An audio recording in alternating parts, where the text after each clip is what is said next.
Today's video is a request from a viewer, so thank you very much. This person gets an award for the request. Ooh. Yes. So the person we're looking at today to type is Sabine Hossenfelder, born 1976, and she is a German theoretical physicist, science communicator, author, musician, and YouTuber. She is currently employed as a research fellow at the Frankfurt Institute for Advanced Studies. 3, 2, 1, go. Theoretical physicist.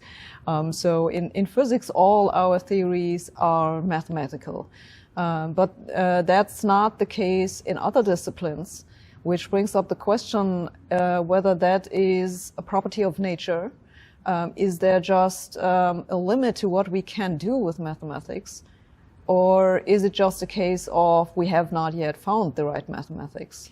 Well, I think in the latter category, in trying to explain these larger phenomena in biology and psychology and then sociology, you have a multiplicity of variables which you don't have at the physics level. Just... If you're a reductionist, then you have everything in neurobiology composed of the physics, and you have sort of a factorial relationship among all these probabilistic things. You have just a hugely unwieldy universe to apply mathematics. So, but I think there's a deeper question, and I agree with you that mathematics is a way to describe patterns.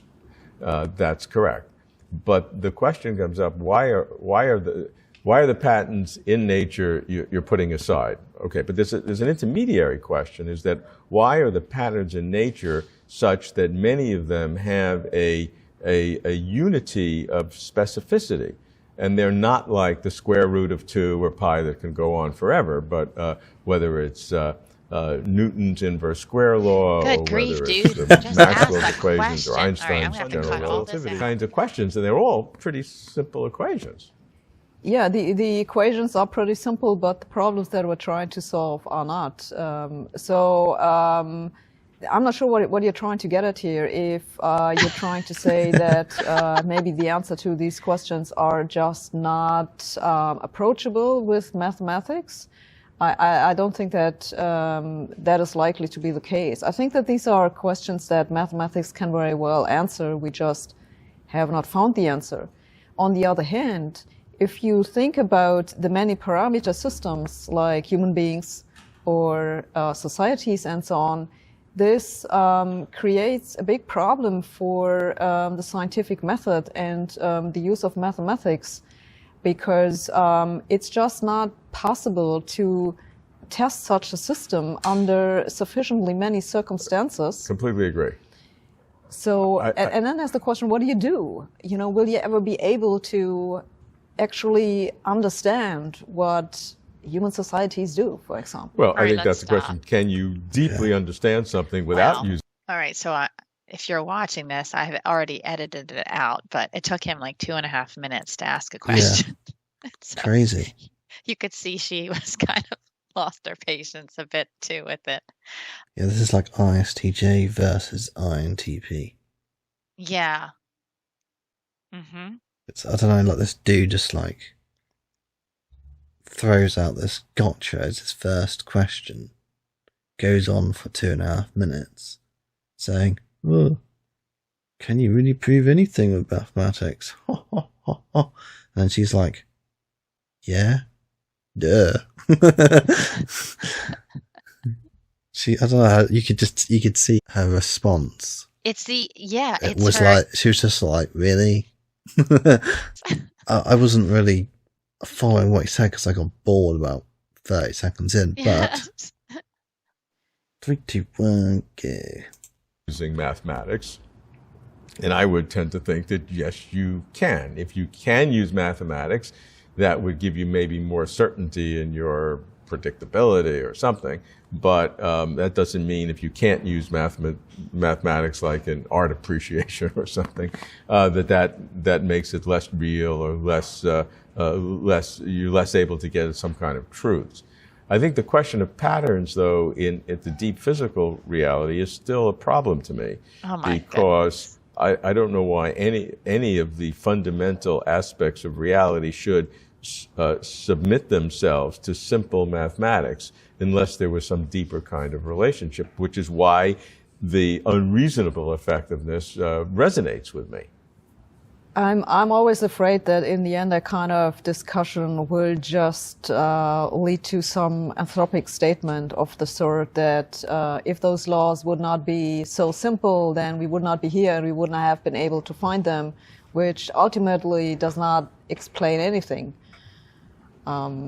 So I'm not sure that that's a fruitful direction to even think about. Well, I'm not sure an anthropic answer would undermine the point, because we could discover that the Einstein's general relativity had 50 different terms, like the Standard Model or something, that in order to, and then it still wouldn't be perfect. It would be perfect up to 10 digits, but it wouldn't be perfect beyond that unless you. This guy is an ISTJ. So that would describe exactly a pattern right. in mathematics, but it would be extremely unwieldy, and that's not what we have. We have a very simple description, and that's the unreasonable nature. No, you are. No, I don't think that's the case. So you can certainly extend Einstein's theory of general relativity with 20 more parameters. People have done that. There are, for example, the Brown-Sticker theories. That's one example, where you have additional parameters that modify Einstein's equations. It's just that for all we currently know, those parameters are either zero or they are so small that the effects are not observable. For all we currently know, these additional terms are, the parameters in front of them are either zero or they are very small. And why that is so, we don't know, but it is something that we can just experimentally test. So I'm afraid that I see myself not so much in the business. INTPs can be deadly serious when they want to be. When they're in their element and when they have an expertise, they are serious. And there's no compromising. It's funny because I just said, this is the irony, I think, in an INTP, right? They're so they're so all over the place in that sort of open-minded sort of way. But at the same time, when they've come to some truth that they've built inside their mind, they're completely serious about it and they're not going to back down. Yeah, I think it's the TI with the NE. It's like this really interesting. It is a very interesting pairing. Yeah.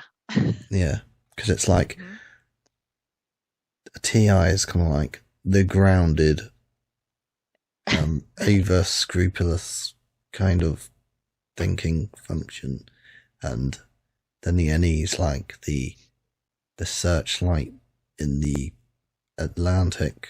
So it's like there's so much scope, but then there's so much fine tuning going on when they found something. Yeah, because they can be very stubborn in this way. Not that I'm not using that as in a derogatory way, but when they believe it, they believe it. Well, when you do everything right, there's no reason not to. I think the impatience comes from the fact that she's done all the work in her head. And then she's having to sit here and have this conversation with this man. Yeah, and she I really mean, this dude's beneath her, really. Well, and she can't be bothered to back up and try to like link all the things up for him. You know, it's just a bit pedantic. Because he, he's like, he's just being nitpicky and he's like, oh well, can't really prove this or everything with mathematics, blah blah blah blah. She's just like, really, like this is the what, and he's clearly just like chosen the hill to die on. Do you know what I mean? And she's like, so all right, this is going to be the whole interview. Do you know what I mean? It's like he's coming at it from this like defensive position. I feel like, where he's not going to give up. He's going to be stubborn. He's going to say, well, can you really prove anything? And then she's like, You just see that she's just a bit irritated, I think. Yeah, she just doesn't have the patience, like I said. And this is the thing with INTP. When they reach a high level, it's hard for them to dumb it down for anyone else that's not on that same level. They've done all the work, and they don't want to be bothered in that way. I think they make excellent teachers at like a higher level. I can't see them really teaching young children or people There's who. no baby steps. No, they're right. Well, there are, but they happen all inside, and you never see that. What you see is like the finished, developed product. And then when they want you to show them the baby steps, then it just drives them crazy because there's no point in that anymore. They've already reached the pinnacle. Ironically, I think ISTJ is kind of the same, in that they make a good teacher In that at the high SI level. way. Yeah. Mm-hmm. Like if they're like the best, then they'd be the best. That makes sense. Mm-hmm. Like if they really know what they're talking about, and they have that aptitude in that way, then I think they are really good. But again, like it's not the same problem, but different functions. Like they got the Right. TE, I don't explain things in baby steps kind of thing. Mm-hmm. And so does the INTP, really. But it's the TI version. Right. I She's make not- too many leaps. I don't Yeah. even remember what the baby steps were.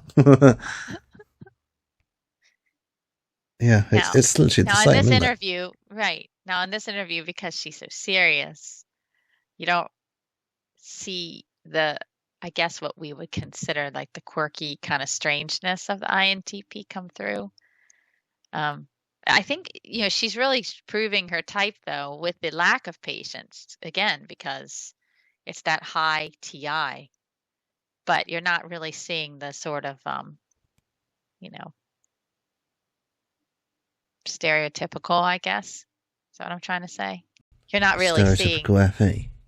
No, you're not. You're not really seeing the sort of, I guess, quirkiness that people would associate with INTP. Well, you say So- that, but then they don't even associate it properly, really, do they?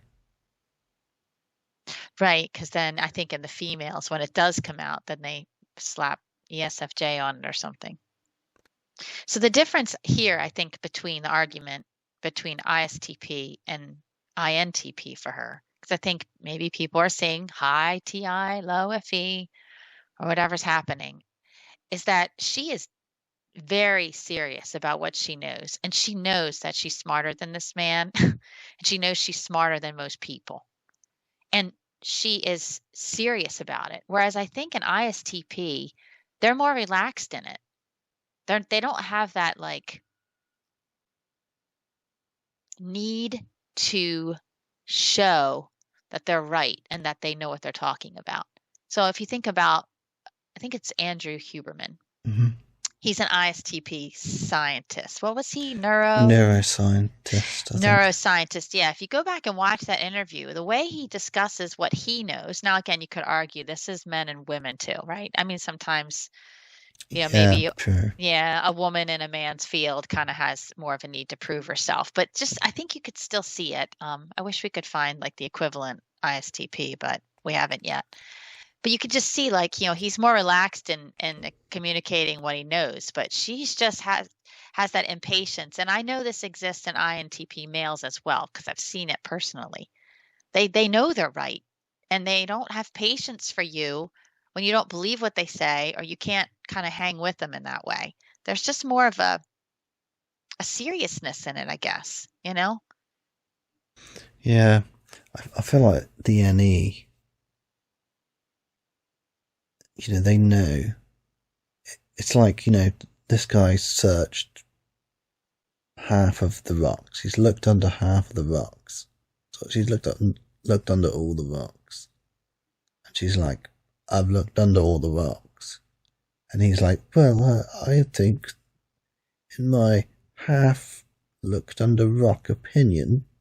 She's like, I've looked under all the rocks. Yeah. I've done it. It's done. And you know what it is? You know what the difference is, I think? I think really for the INTP, it's that TISI difference as opposed to the TISE in the ISTP. Like you put TI and SI together. My goodness. Think about that. Yeah. I mean, that is some like high level attention to detail. Yeah. And you know, in thinking, you know, this is okay. So the ISTJ, he's got, I mean, ISTJ is pretty thorough, to be honest, and that's because they're SI with TE, and they order that SI to the absolute craziness. And it tends to be more the physical, sensory kind of world that they do that in. Right. But you have to realize in the INTP, they've got the TI, which is doing, you know, the ordering and sort of theoretical side of this, the scope of the NE, and then with the scrupulousness of the SI. Mm-hmm. So it's like it's taking that same scrupulousness that the ISTJ has for his sensory surroundings that he applies order in. It's taken that and it's condensing it all with all that scope. It's just like you can't get more thorough than that in the intuitive realm, really. Yeah. Okay, so to show, because in this interview, like I said, you weren't seeing that FE, I guess, quirkiness that the INTPs definitely have when you get to know them. So this is on her personal channel, and I can imagine she makes this video because of dealing with people like this man her whole life, right? So it's called You Talk Too Much. Yeah, that's just good. I mean, he took 3 minutes to ask a question. She's probably thinking it. She's probably singing the song in her head while he was just going on and on. Probably. But anyway, I just thought this is INTP. It is out there. Like, I mean, I'm sorry, but ISTP is not out there. They are in there. And yeah, it's ironic, really, because this is just out there. They say Aubrey Plaza is the INTP. Yes. And then they say she's the ISTP. I know. And this woman is out there. Oh, well, Aubrey Plaza's weird, and she's constantly weird. No, mate. She does, she's weird, sense of humour for the majority of people. It. And they get it, exactly.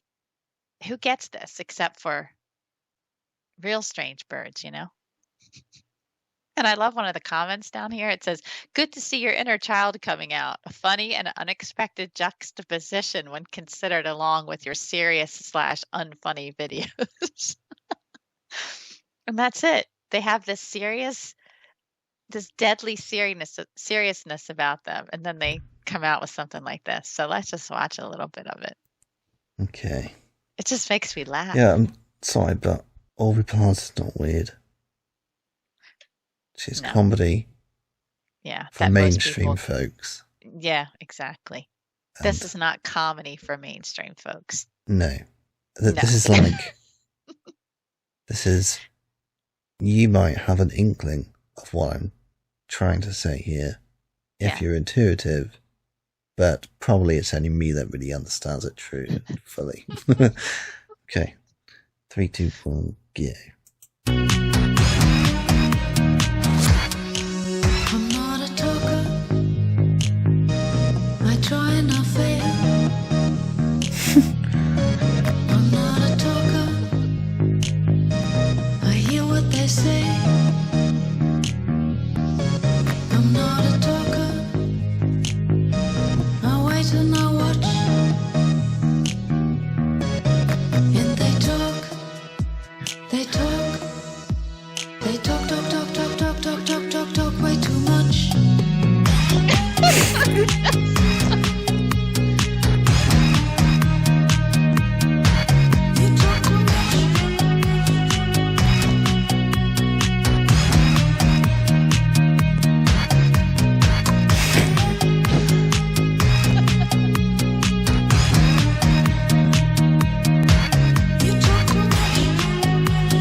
I don't, it's in my mind is trying to trying to comprehend it is is the playground sort of representative, like the way that things go around, she's on these spinning toys that go crazy directions that go around and around and around. It's just sort of reinforcing what she's trying to say.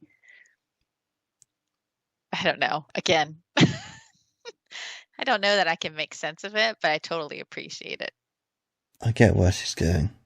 You know? And it's like, you know, I think she's probably made an observation about the sort of, not just like the sensory world people, but like the creme de la creme of the sensory world, which is like, yeah, the ST types and their stuck-upness in that sensory way in like politics. And it's how would you say, because I know what she means, because it does my head in as well. It's you know, oh no, that's not the proper way, and the red tape, and it's like, good grief.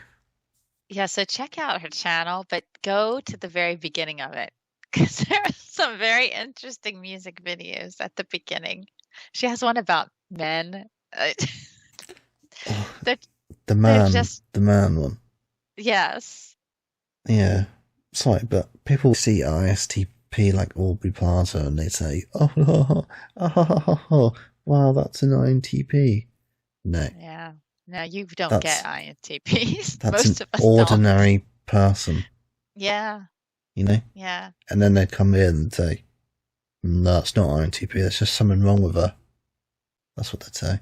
Thank you for watching. Don't forget to like, subscribe, and click the notification bell. Remember, each video is not a comprehensive analysis. If you want to know more about a specific psychological type, check out the playlists, where we have unique takes for each person. Here are some suggested playlists for you to watch or other relevant videos.